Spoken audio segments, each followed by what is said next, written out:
How are you doing? I'm doing phenomenal. Yes. So he just told me that he's Nigerian and from the West Indies, right? Yes, yeah. And he would rather be a Nigerian than a Ghanaian. I take offense to that. We'll talk about that later. Yeah. Why are you offended by it? I'm very offended because I'm Ghanaian. Okay, but we're neighbours? Yeah, we're neighbours, but you shouldn't say like, I would never want to be a Ghanaian, blah, blah, blah. Have you forgotten those white and blue red bags that we actually gave you? Ghana must go. Have you forgotten those? All right, you want to go back then? Have you forgotten those bags? Cool. Anyway, that's not why we're here today. Robert, very opinionated guy. I see that already. So we're going to talk about relationships. No problem. He's not an expert, he said. And like I said, the Boudoir is not about expert advice. It's about just personal opinions. And, you know, sometimes you meet a guy and you think that you want to be very honest with the guy and tell the guy so many things about your past, just so he gets to know what he's dealing with. But how much of your past should you tell the guy? And vice versa.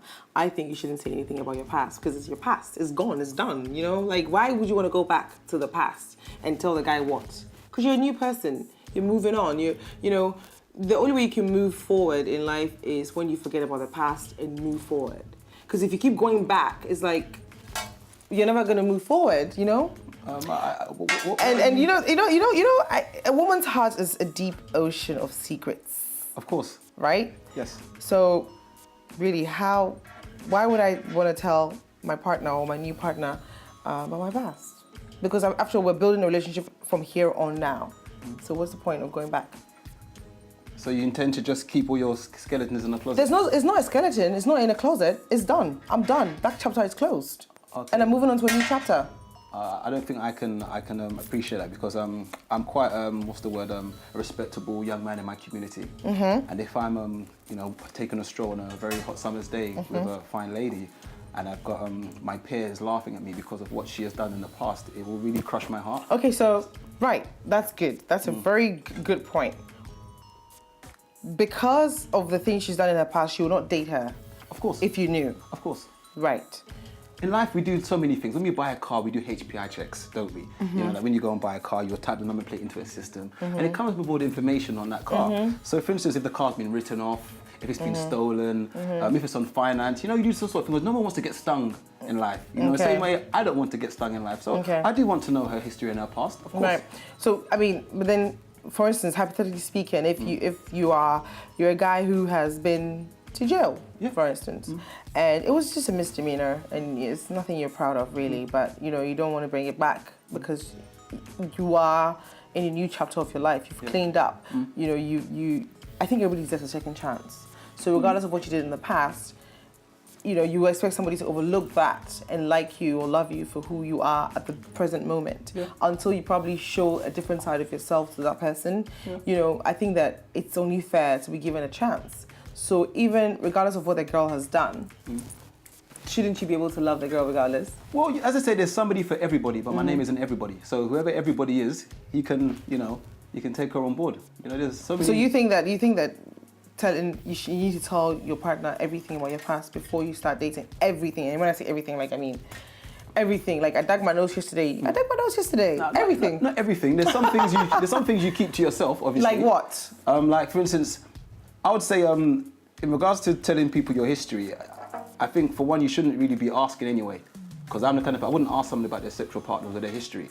There's what I would tend to do is I can take you to places which are very well known, and there'll be a lot of people there. So your past will come up, if anything, because if a guy comes up to you, I know what he's about, and greets you, the hug he gives you, the kiss he might give you, it will tell more than I need to know. I would never ask anyone their history, but more often than less, it does come up. I mean, come on, you could be wrong though. Sometimes it will just not be. There'll be nothing behind that kiss or behind that hug. But then as men, we can kind of sense when there's more than just when there's a hug and there's a dragging arm, or us men can tell when it's more than just a hug. And women can tell too. But then I mean, if you think that the guy has moved on, why would you bother? Because your past kind of tells me what kind of guys you're used to going for. I need to make sure that I'm not sort of some massive upgrade. So I'm sorry, I'm not gonna. Your past massive upgrade. I like that. Massive upgrade. It's but I mean, but in life, you move forward, onward, and up. Of course. So, for instance, the girl is let me just say this. The girl is, she was in a neighborhood, and most of the guys that she meets are just very they're thugs, okay? And then she goes off to college and everything else, and then she meets a guy, nice guy like you, who's not a thug. I don't know whether you're a thug or not. No, I'm not. I hope you're not. And then you decide to sort of show her what the good life is all about. You know, because she dated thugs, you'll not date her? It depends on what kind of guys those thugs were, because I have a past myself. I've not always been a clean-cut guy, so I have a past myself.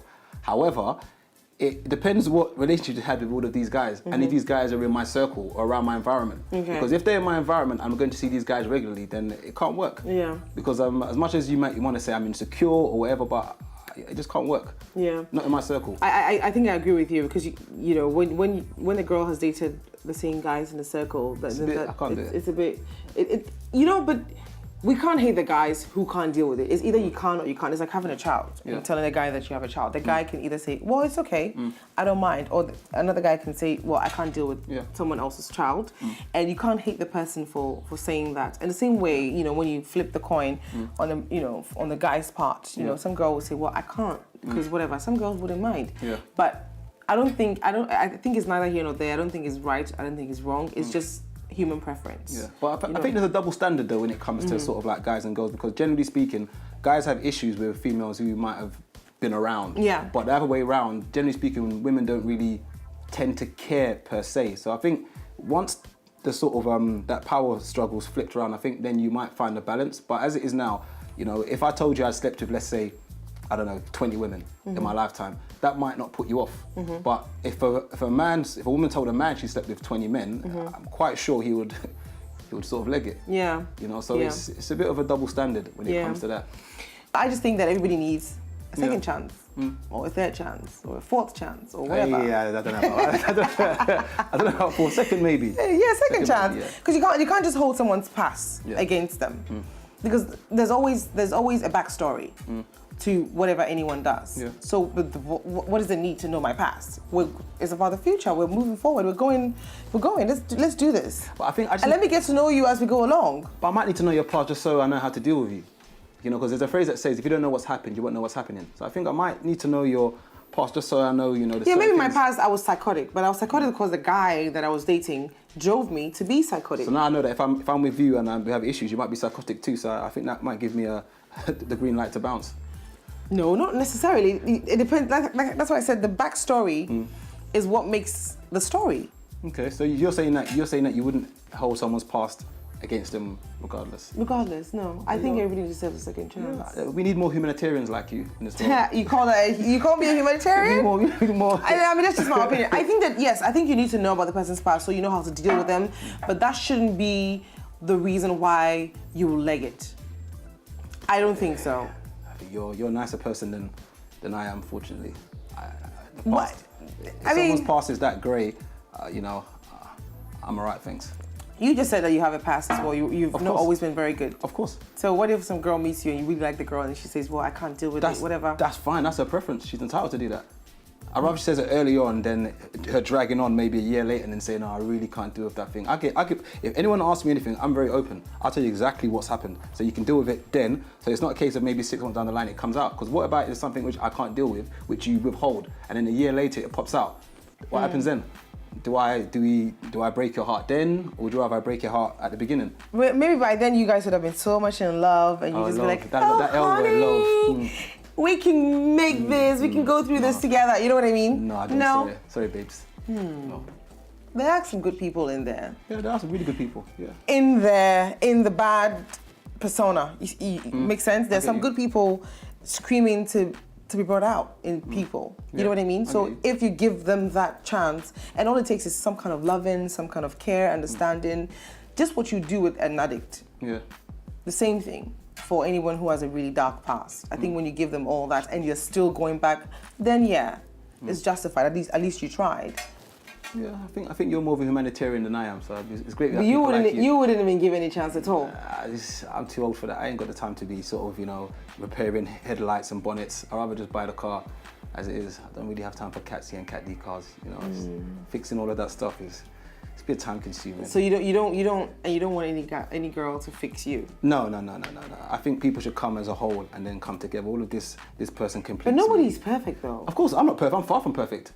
Yeah, so what do you mean people should come as whole? I think basically you come Somebody as you can come are, with one as headlight broken. You need to fix it. I'm okay, thank you. I'm okay, thank Yeah, you. but that's if you the perfect car is what you get in a good condition. But you're buying a car with one headlight broken, you don't want to fix it and use it? I'm okay. Because it's not a perfect car. I'm alright, thanks. I want the headlight to be intact with xenon lights.